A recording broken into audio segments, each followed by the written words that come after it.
تو جناب حاجرہ فرمانے لگی اگر رب نے حکم دیا تو پھر تو مجھے شیطان لگتا ہے، تو مجھے شیطان لگتا ہے۔ کہا کیا مطلب؟ فرمانے لگی اگر رب کریم کا حکم ہے تو میرے پاس ایک اسماعیل ہے، اگر 1000 بھی ہوتے میں سارے اللہ کے راستے میں پیش کر دے دیتی۔ مالک کا ہی تو ہے سارا کچھ، اسی کا ہے، اس میں لیت اللہ کی کیا گنجائش؟ حضرت سیدنا ابراہیم علیہ السلام نے بیٹے کے حلق پہ چھری رکھ بھی دی اور چھری چلا بھی دی، رکھ بھی دی، اور وہ تو اللہ کریم نے فرمایا یا ابراہیم قد صدقت الرؤیا، ابراہیم تو نے خواب سچا کر دکھایا، وہ قیامت تک تیرا نام رہے گا۔ حضرت ابراہیم نے وطن بھی دیا، جان بھی دی، بیٹا بھی، اللہ کریم نے دمبے دیے، فرمایا یہ فدیہ ہے۔ اب یہ قربانی قیامت تک حضرت ابراہیم کے طریقے کے مطابق جاری ہے۔ حضرت ابراہیم بہت بڑے مہمان نواز تھے، بہت بڑے۔ آپ جب مصر میں قیام تھا تو بڑے بڑے لمبے چوڑے لنگر پکتے تھے، لوگ آیا جایا کرتے تھے، بڑا تفصیل کے ساتھ کھانا ہوتا تھا۔ مہمان نوازی آپ کی خاص صفت مبارکہ ہے۔ ہمارے ہاں بھی مہمان نوازی ہوتی ہے امیروں کی، بلکہ اب تو مہمان نوازی اس طرح کی ہے کہ کل تیری میرے پاس دعوت ہے اور پرسوں میری تیرے پاس ہے۔ وہی امیروں میں وہ چکر رہتا ہے، پارٹیاں دوست ایک دوسرے کو ڈالتے ہیں، تیری طرف پارٹی تیری طرف، اور اسی انداز میں اب یہ عید آئے گی نا، ٹکا پارٹیاں ہوں گی جگہ جگہ، اور لوگ سوال پوچھنے لگے ابھی سے، کہتے ہیں قربانی کا کتنا گوشت گھر رکھنا جائز ہے؟ قربانی کا کتنا گوشت گھر رکھنا جائز ہے؟ سارا ہی جی، اس لیے فریزر لے لے، فریج سے نہیں کام چلے گا، سارا ہی جائز گھر رکھنا، سارا ہی جائز ہے، رکھ لیں۔ او خدا کے بندے، قربانی وہ بندہ دیتا ہے جو سارا سال ہی گوشت کھاتا ہے، صحیح کہہ رہا ہوں؟ قربانی صاحب نصاب، صاحب استطاعت بندہ دیتا ہے نا، تو وہ سارا سال ہی گوشت، تو سارا گھر میں رکھنا بھی جائز ہے، لیکن سارا دے دینا بھی۔ تو جو آ رہی ہے اس پہ کیوں توجہ کرتے ہو؟ جو دوسرا جائز ہے اس پہ کیوں نہیں عمل کرتے؟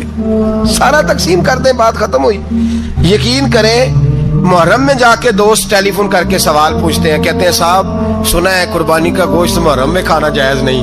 میں کہ نہیں، ربیع الاول چ بھی جائز جے، رجب رمضان تک کھاؤ، کوئی بندہ نہیں منع کرتا، اس لیے کہ کسی کو دینا تو پسند ہی نہیں، یا پھر اس میں سے جو خاص چیزیں ہیں وہ اپنی فریج میں، اور باقی جو ہے وہ دوسروں کے لیے۔ یہ کیا طریقہ ہے ہمارا؟ قربانی اسلام کا ایک خوبصورت ترین عمل ہے، یہ محبوب ترین عبادت ہے اللہ تعالیٰ کی۔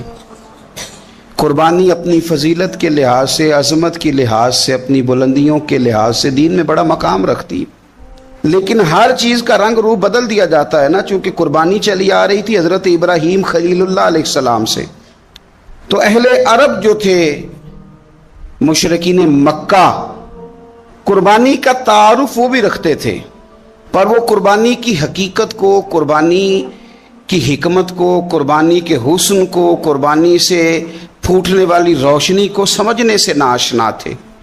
وہ کیا کرتے تھے کہ جب وہ کوئی قربانی کا جانور ذبح کرتے تو اس کا جو خون ہوتا وہ بیت اللہ شریف کی دیواروں کے ساتھ مل دیتے۔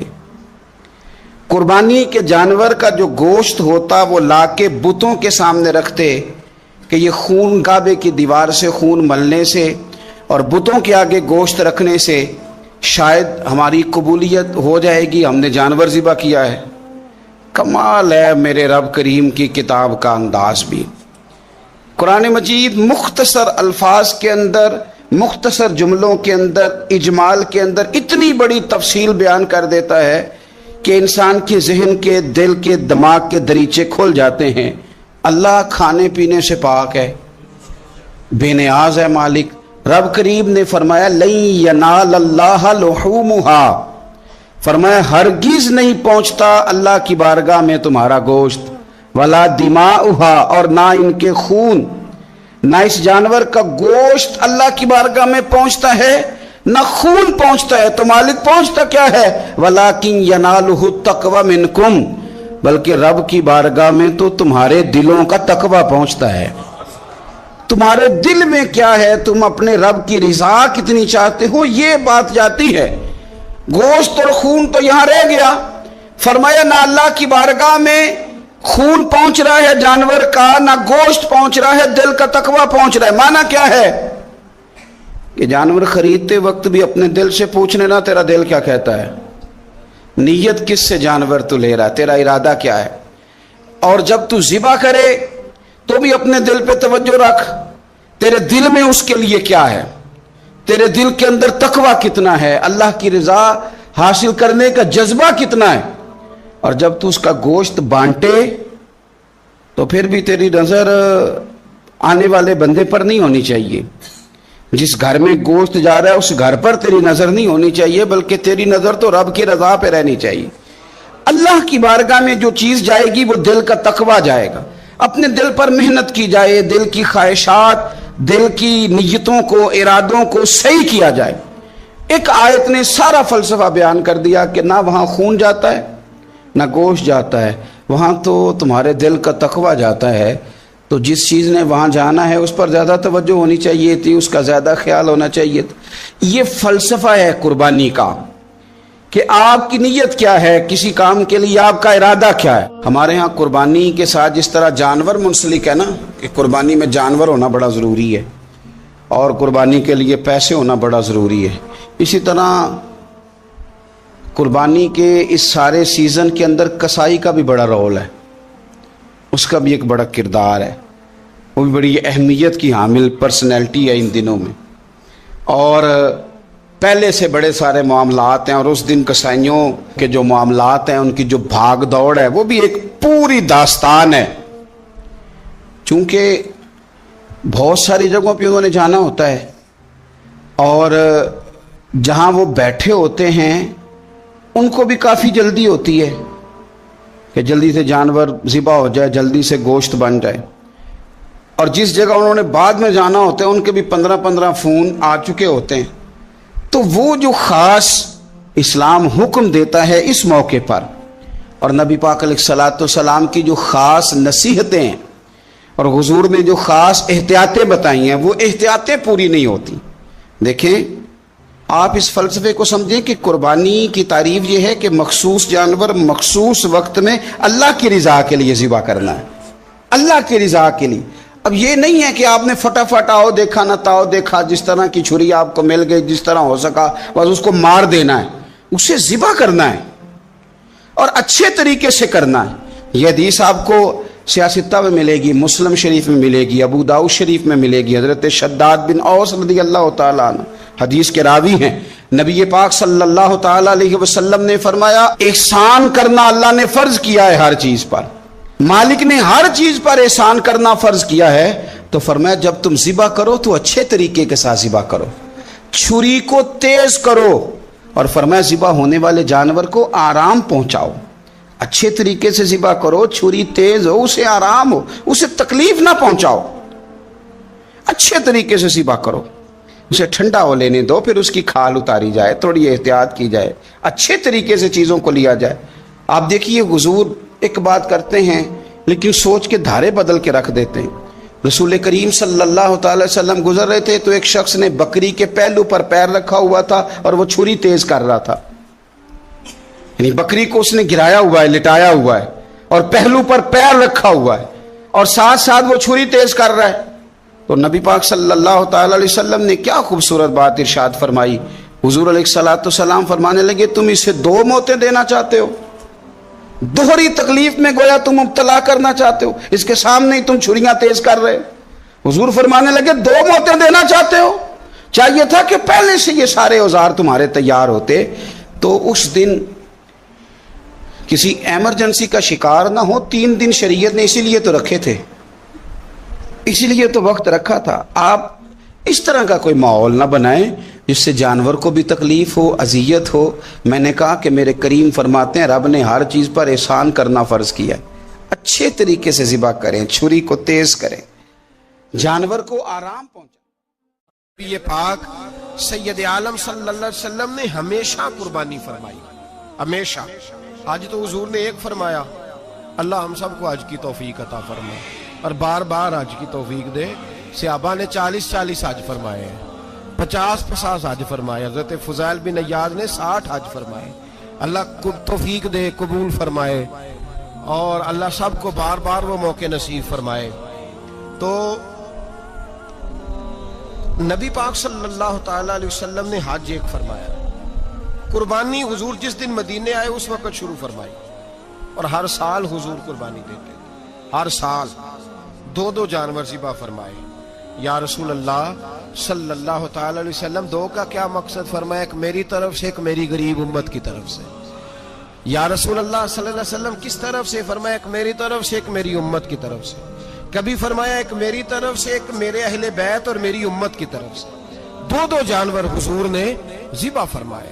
اور پھر میرے حبیب پاک صلی اللہ تعالی علیہ وسلم کے غلام مولا علی شیر خدا, ابن ماجہ کی روایت ہے, حضرت علی شیر خدا فرماتے ہیں کہ نبی پاک علیہ الصلوۃ والسلام 2 جانور ذبح کرتے تھے. خود حضرت علی کی جب باری آئی تو انہوں نے بھی 2 فرمائے. تو صحابہ نے پوچھا کہ علی 2 کیوں, 2 کس لیے؟ تو حضرت علی رضی اللہ تعالیٰ عنہ فرمانے لگے مجھے میرے حبیب نے وصیت فرمائی تھی کہ علی تو نے 2 کرنے, ایک اپنی طرف سے کیا کرنا, ایک میری طرف سے کرنا.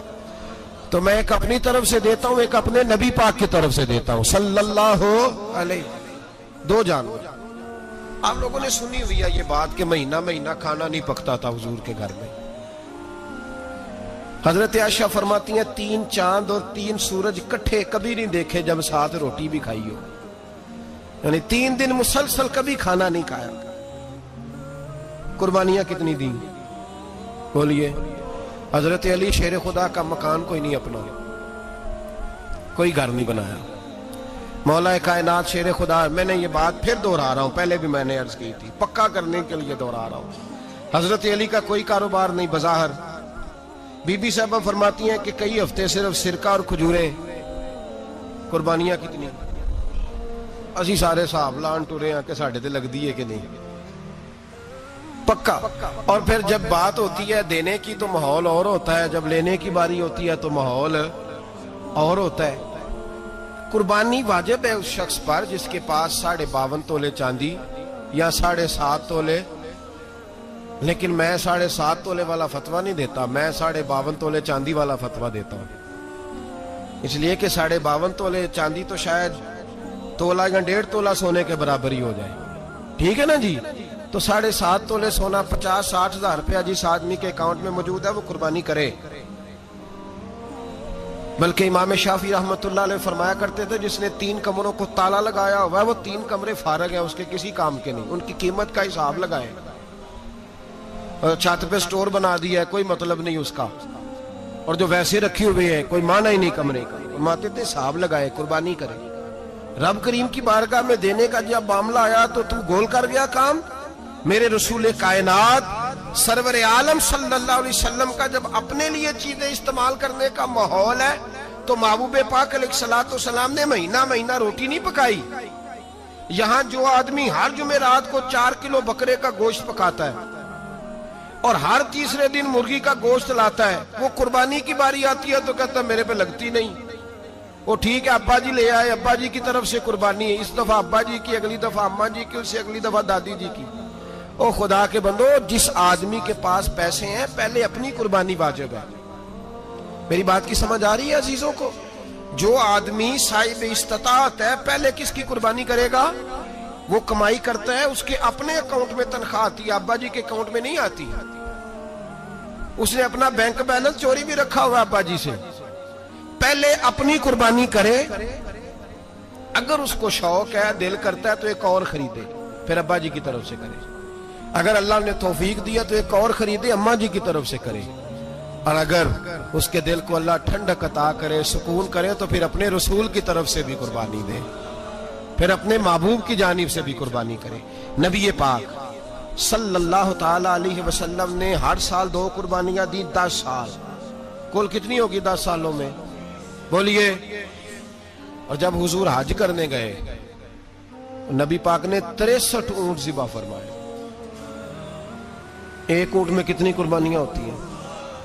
63 اونٹ حضور نے ذبح فرمائے. اور حدیث بڑی مزیدار ہے, حضرت ابو ہریرہ رضی اللہ تعالیٰ عنہ فرماتے ہیں کہ جب اونٹ ذبح کرنے کی باری آئی تو ہم سوچ رہے تھے, پریشان تھے کہ یہ تو بڑا مشکل ہے ذبح کرنا, بڑا مشکل ہے, اس کو تو نہر کرنا پڑتا ہے, گرانا پڑتا ہے, باندھنا پڑتا ہے. سب سے مشکل کام اونٹ ذبح کرنا ہے. تو نبی پاک صلی اللہ علیہ وسلم کی تو عادت کریم ہے, اپنے ہاتھ سے ذبح کرتے ہیں حضور. وہ ہمارا اللہ خیر کرے، اب اللہ ہی حافظ ہے. ذبح کرنا تو دور کی بات ہے، ہمارا جو BA پاس لڑکا ہے نا، اس کو ڈر آتا ہے جانور کے پاس کھڑے ہوتے ہوئے. کہتے ہیں بچوں کو اندر لے جاؤ، 10 سال کا 12 سال کا، اس کو اندر لے جاؤ، ذبح کرنا، روئے گا. اب بس کرو یار، یہ کس قوم سے تمہارا تعلق پڑ گیا ہے؟ ہمارے تو 12 اور 14 سال کے معوذ اور معاذ ابو جہل کی گردن کاٹ کے رکھ دیا کرتے تھے، اور تو بچہ بکرا ذبح کرنے سے ڈرا رہا ہے. اس کو کھڑا کر لا کے. قربانی تو جہاد کی ٹریننگ ہے. وہ کھڑا کر، اس کو کہا بیٹا یہاں کھڑا ہو، اللہ کے رستے میں بکرے کی گردن کاٹنی ہے. اگر کوئی شخص خدا رسول کے دین کی مخالفت کرے، کفر کا جھنڈا اٹھائے، تو اس کی گردن بھی کاٹنی ہے. یہ ٹریننگ ہے بچوں کے لیے. یہاں عجیب ماحول ہے، ڈر لگ رہا ہے، پیچھے ہٹ جاؤ. اور جس صاحب کی قربانی ہے وہ بھی کوئی 1.5 کلومیٹر کے فاصلے پہ کھڑے ہیں، دور کھڑے ہو کے دیکھ رہے ہیں. نفیس ہی بڑے ہیں جناب، لطیف ہی بڑے ہیں. کپڑوں کو کوئی قطرہ خون کا لگ گیا تو بڑی مصیبت بن جائے گی. اور امیر آدمی، اس کا تو گھر کسائی نے خود فون کیا ہے کہ صاحب سب سے پہلے میں آپ کے گھر آؤں گا. اس کو پتہ ہے کہ منہ مانگی قیمت ملے گی. مہربانی فرمائے، قربانی میرے رسول پاک صلی اللہ علیہ وسلم سے زیادہ نفاست والی طبیعت کسی کی نہیں. صحابہ کہتے ہیں اتنا حسین محبوب کا انداز تھا کہ کبھی کپڑوں پہ مکھی بھی نہیں بیٹھی تھی. اور حضور سے ہم سلام لیتے تھے، دست مبارک چومتے تھے تو ہمارے ہاتھوں سے کستوری کی خوشبو آنے لگتی تھی. اور فرماتے ہیں نبی پاک کا ہاتھ یوں ہوتا تھا کہ برف بھی اتنی ٹھنڈی نہیں جتنا پیارا حضور کا ہاتھ ٹھنڈا ہوتا تھا. پھر بھی حضور دست مبارک میں خنجر پکڑتے، جانور کو لٹاتے اور اپنی طامت کو سمیٹتے، اور اللہ کے حبیب گھٹنا رکھتے اس کی گردن پر، اور بسم اللہ اللہ اکبر کہہ کے ذبح فرماتے. حضور خود دست مبارک سے. تو اتنا زیادہ نازک مزاج ہو گیا ہے کہ اب یہ والی سنت ادا کرنا مشکل ہو گیا تیرے لیے. 63 اونٹ ہیں. اور صحابہ کرام علیہم رضوان فرماتے ہیں کہ حال یہ ہے، ہم سوچ رہے ہیں کیسے ذبح کریں گے، کیا کریں گے، کیسے گرائیں گے. اور نبی پاک صلی اللہ علیہ وسلم کہتے ہیں ہم ابھی سوچ میں ہی تھے کہ حضور نے چھری پکڑی. خنجر جب حضور نے اٹھایا تو فرماتے ہیں اونٹ دوڑتا ہوا آیا اور نبی پاک کے سامنے آ کے لیٹ گیا. فرماتے ہیں اللہ کے رسول نے بسم اللہ اللہ اکبر کہہ کے ذبح کیا. اس نے ٹانگ بھی کوئی نہیں ہلائی، پیر بھی کوئی نہیں ہلایا. وہ کسی شاعر نے بڑی عجیب بات کہی تھی. اس نے کہا پھنسی جو دام میں بلبل تو لگی یوں کہنے، کرے گا قتل کیا تو نے جب اسیر مجھے، کباب شمع کے شولے پہ کیجیو سیاد، شکل گل نظر آئے دم اخیر مجھے. وہ کہتے ہیں بلبل کو شکاری، سیاد شکاری نے پکڑ لیا بلبل کو، تو سیاد سے بلبل کہنے لگی تو نے پکڑا ہے تو قتل تو کرے گا ہی نہ، کھائے گا تو صحیح، ایک میری منت ہے. شکاری کہنے لگا وہ کیا؟ تو بلبل کہنے لگی جب تو مجھے ذبح کرے نا اور پکائے تو مجھے پھول سے بڑی محبت ہے. اس طرح کرنا، کوئلے اتنے زیادہ دہکانا، اس قدر زیادہ آگ جلانا کہ ان کی شکل گلاب کے پھول کی طرح سرخ ہو جائے. تو جب تو مجھے ان پر جلائے گا تو مجھے تکلیف نہیں ہوگی، اس لیے کہ محبوب کا چہرہ جو سامنے آ جائے گا مجھے تکلیف نہیں ہوگی. پھنسی جو دام میں بلبل تو لگی یوں کہنے، کرے گا قتل کیا تو نے جب اسیر مجھے، کباب شمع کے شولے پہ کیجیو سیاد، او شکل گل نظر آئے دم اخیر مجھے. اعلیٰ حضرت بریلوی علیہ رحمہ فرمایا کرتے تھے، فرماتے تھے بڑی تکلیف ہوگی جب جان نکلے گی. روایتوں میں آتا ہے جس طرح باریک دوپٹہ جھاڑیوں پہ ڈالا جائے، کھینچا جائے تو پھٹ جاتا ہے، یوں تکلیف ہوگی. پر فرمانے لگے رسول اللہ کے غلام کو کوئی تکلیف نہیں ہوگی. حضور کیوں؟ فرمایا اس لیے کہ جب جان نکلنے لگے گی تو سامنے جلوہ وضحاج آ جائے گا. حضور کے جلوے ہوتے رہیں گے تو پتہ ہی نہیں چلے گا جان کیسے نکل گئی. پھنسی جو دام میں بلبل. تو صحابہ فرماتے ہیں کہ اونٹ دوڑتا ہوا آیا، حضور کے سامنے آ کے لیٹا، نبی پاک نے ذبح فرمایا اور فرماتے ہیں ہاتھ دھو گئی. حضور نے توجہ فرمائی تو دوسرا دوڑتا ہوا آ گیا، تیسرا آ گیا. حضرت ابو ہریرہ فرمایا کرتے اونٹ ایک دوسرے کو دھکے دیتے تھے، پیچھے ہٹ جا، پہلے میں نے جانا ہے. 63 اونٹ وادی مینا میں حج کے موقع پر میرے رسول پاک نے دست مبارک سے ذبح فرمائے. ہر قربانی حضور نے اپنے ہاتھوں سے فرمائی. قربانی واجبات دین میں سے، ضروریات دین میں سے، اور کوئی اتنا لمبا چوڑا مسئلہ نہیں. بہت ساری چیزوں کو خود بخود مشکل کر لیتے.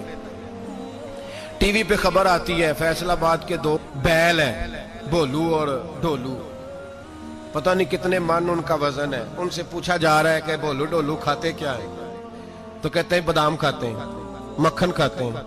یہ جناب پتہ نہیں ان کو دودھ کتنے کلو روز پیتے ہیں، اور بھولو ڈولو بیچارے سے خود نہیں چلا جا رہا، لگ ایسے رہ جیسے وہ خود کہہ رہے ہیں مہربانی کرو ہمیں ذبح کر لو. اب تو اٹھا بیٹھا بھی نہیں جا رہا. او خدا کے بندو، دین کی اصل حقیقت کو سمجھو. یہ تو حضور نے فرمایا خوبصورت جانور لاؤ، یہ کس حدیث میں آیا ہے کہ اسے بادام کھلاؤ؟ آج لوگ انسانوں کو روٹی نہیں مل رہی اور جانوروں کو بادام کھلا رہے ہو. کو کرنے اس کے حصے میں جو اللہ نے شے رکھی ہے نا وہ چارہ ہے.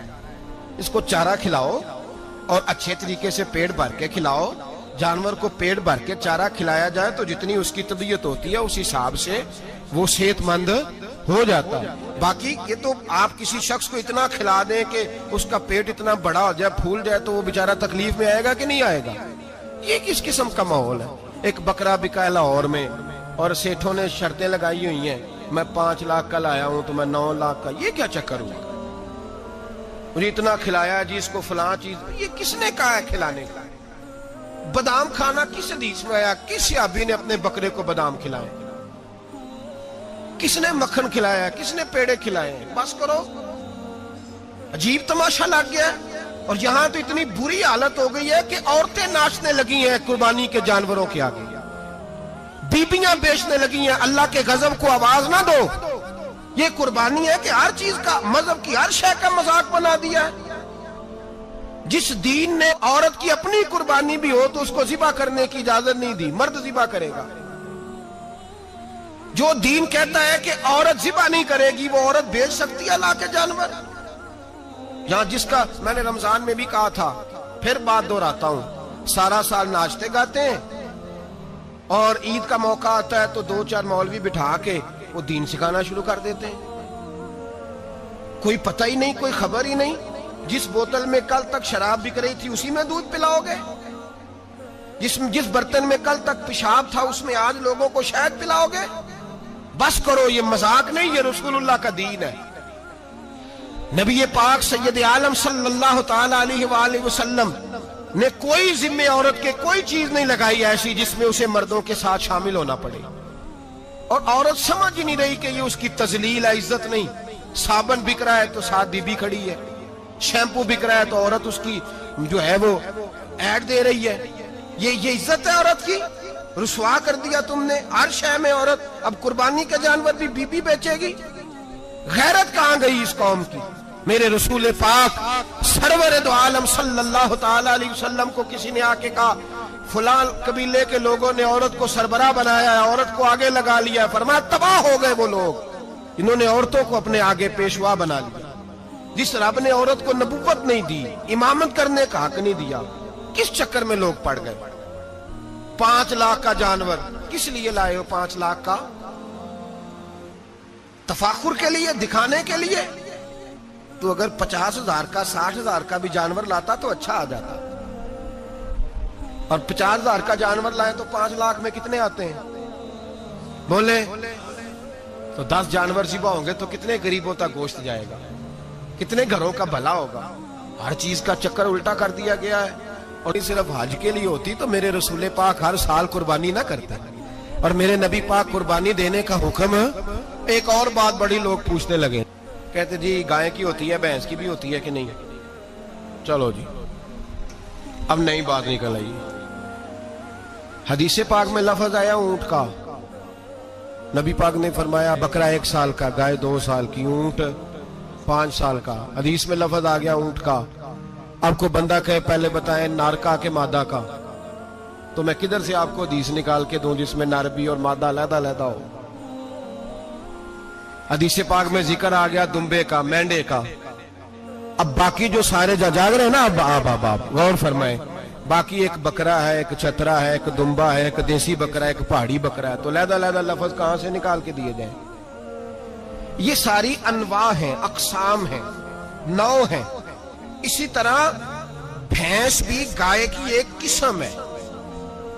امام اعظم ابو حنیفہ فرماتے ہیں نوع منہ، یہ اس کی ایک قسم ہے، نوع میں سے ہے، گائے کی نوع میں سے. آپ عام لفظ بولتے ہیں تو کہتے ہیں بکرا چترا گائے بھینس، عام لفظ ہے نا. تو جب گائے کہہ دیا تو اب کو بندہ کہے گائے آیا تو پہلے بتائیں گائے تو ہے تو اس میں بیل شامل ہے کہ نہیں. تو گائے کی جتنی قسمیں ہیں نا ہمارے محدثین بھینس کو گائے میں شامل کرتے ہیں. بھینس گائے کی ایک قسم ہے. تو نبی پاک صلی اللہ علیہ وسلم نے جب گائے کا لفظ استعمال کیا تو بھینس اس کے اندر آ گئی. تو اگر گائے کی قربانی جائز ہے تو بھینس کی قربانی بھی جائز ہے. اگر بیل کی قربانی جائز ہے تو کٹے کی قربانی بھی 100% جائز ہے. اس کے اندر 7 حصے ڈالے جائیں گے، اسے قربان کیا جائے گا، یہ جائز ہے. اگر آپ صریح لفظ نکال کے دکھانے کو کہیں گے تو پھر تو بڑی چیزوں میں لوگ الجھ جائیں گے. پھر کیسے نکالا جائے گا خسی کی جائز ہے کہ نہیں، جو خسی نہیں اس کی جائز ہے کہ نہیں، فلاں کی. تو ان تفصیلات، ہاں بہت ساری چیزوں کی تفصیلات حدیث میں ہیں لیکن ساری چیزوں کی موجود نہیں. اس لیے میرے عزیز یاد رکھیں، بھینس کی قربانی بھی ہوگی، گائے کی بھی ہوگی، بیل کی بھی ہوگی، کٹے کی بھی ہوگی. جن کی نہیں ان کی نہیں. ہم نے کبھی کہا ہرن کی قربانی بھی ہوگی یا مرغی کی قربانی بھی ہوگی. تو حدیث مبارکہ کے اندر جو چیزیں موجود ہیں ان کی جتنی اقسام ہیں ان سب کی قربانی کرنا ہاں جائز ہے. اور میرے نبی پاک صلی اللہ علیہ وسلم نے فرمایا جانور خوبصورت ہو، لنگڑا نہ ہو، کانا نہ ہو، زخمی نہ ہو، خوبصورت جانور لاؤ، اس کو لا کے ذبح کرو. لوگ کہتے ہیں چلو اتنے پیسے اللہ کے راستے میں دے دیں تو یہ کافی نہیں کافی. مسلم شریف میں، بخاری شریف میں میرے نبی پاک سید عالم صلی اللہ تعالی علیہ وسلم نے فرمایا 10 ذی الحج کو اللہ کی نظر میں ابن آدم کا سب سے پسندیدہ عمل. لیکن نا 10 ذی الحج کو، کل 10 ذی الحج ہے تو بڑے کام ہوں گے. فجر کی نماز بھی ہوگی، تکبیرات تشریق بھی پڑھی جائیں گی. آج فجر سے شروع ہو گئی نا، 9 کی فجر سے لے کر 13 کی عصر تک تکبیرات تشریق پڑھی جائیں گی. اللہ اکبر، اللہ اکبر، لا الہ الا اللہ واللہ اکبر، اللہ اکبر وللہ الحمد، اللہ اکبر، اللہ اکبر، لا الہ الا اللہ واللہ اکبر، اللہ اکبر وللہ الحمد، اللہ اکبر، اللہ اکبر، لا الہ الا اللہ واللہ اکبر، اللہ اکبر وللہ الحمد. تکبیرات تشریق بھی پڑھی جائیں گی. فجر کی نماز بھی کل ہوگی، عید کی نماز بھی ہوگی، لوگ اور بھی کوئی ذکر اذکار کریں گے. لیکن میرے نبی پاک صلی اللہ علیہ وسلم نے فرمایا 10 ذی الحج کو اللہ کو اپنے بندے کا جو کام سب سے زیادہ پسند ہے وہ یہ ہے کہ وہ اللہ کے راستے میں جانور کا خون بہائے. حالانکہ نمازیں بھی ہیں، اذکار بھی ہیں، تکبیرات بھی ہیں، سارا کچھ ہے، پر اللہ کو سب سے زیادہ کیا پسند ہے؟ جانور کو قربان کرنا. یہ اللہ کو بڑے خوبصورت لفظ نبی پاک علیہ السلام نے فرمایا قربانی کا جانور قیامت کے دن اپنے سینگوں اور کھروں سمیت آئے گا، اور جس نے قربانی کی ہوگی اس کی بخشش کروا کے اسے جنت میں لے کر جائے گا. تو فرمایا ابن آدم کا سب سے پسندیدہ عمل یہ، سب سے پسندیدہ، کہ وہ 10 ذی الحج کو قربانی کریں، کوشش کریں خود ذبح کریں اپنا جانور. یہ حضور کی سنت ہے. یہ نہ ہو سکے تو نبی پاک صلی اللہ علیہ وسلم نے اپنے ہاتھوں سے ذبح کرنے لگے حضرت فاطمہ کا جانور. تو فرمایا فاطمہ ادھر آ کے اس کے پاس کھڑی ہو جاؤ، میں تمہارا جانور ذبح کرنے لگا ہوں. اپنے جانور کے پاس کھڑے ہوں. میرے جو بھائی ذبح کرنے کا کام کرتے ہیں نا، قصاب ہم کہتے ہیں، سارے قصاب نہیں ہوتے، بہت سارے لوگ یہ سعادت حاصل کرتے ہیں اور بڑے نیکی کا کام کرتے ہیں. اللہ انہیں بڑی بہترین جزا عطا فرمائے گا، بڑا خیر کا کام کرتے ہیں. لیکن چونکہ رش ہوتا ہے ایسے لوگوں کے پاس، تھوڑی جلدی بھی ہوتی ہے. پہلی تو کوشش کریں تکبیر خود ڈالیں، یہ نہیں ہو سکتا تو قریب کھڑے ہوں. ہمارے ہاں ایک رواج یہ بھی ہے کہ 2 بندے ہاتھ رکھتے ہیں. ذبح وہ کر رہا ہوتا ہے تو جس کی قربانی ہوتی ہے اس کو کہتے ہیں تو بھی ساتھ ہاتھ رکھ. ہوتا ہے نا جی بہت ساری جگہوں. اب حکم یہ ہے شریعت اسلامیہ کا کہ جب جانور ذبح کریں گے تو پڑھیں گے بسم اللہ اللہ، بسم اللہ اللہ. ہاں نبی پاک صلی اللہ علیہ وسلم نے لمبی دعا پڑھی، صحابہ بھی لمبی دعا، انی وجہت وجہی للذی فطر السماوات والارض حنیفا وما انا من المشرکین، یہ بھی پڑھا. اور پھر میرے رسول پاک صلی اللہ علیہ وسلم نے یہ بھی کہا کہ اللہ میری طرف سے قبول فرما، میری امت، میری اہل بیت کی طرف سے قبول فرما. صحابہ جب جانور ذبح کرنے لگتے پہلے یہ دعا پڑھتے، پھر کہتے اللہم تقبل منا کما تقبلت خلیل کا ابراہیم علیہ السلام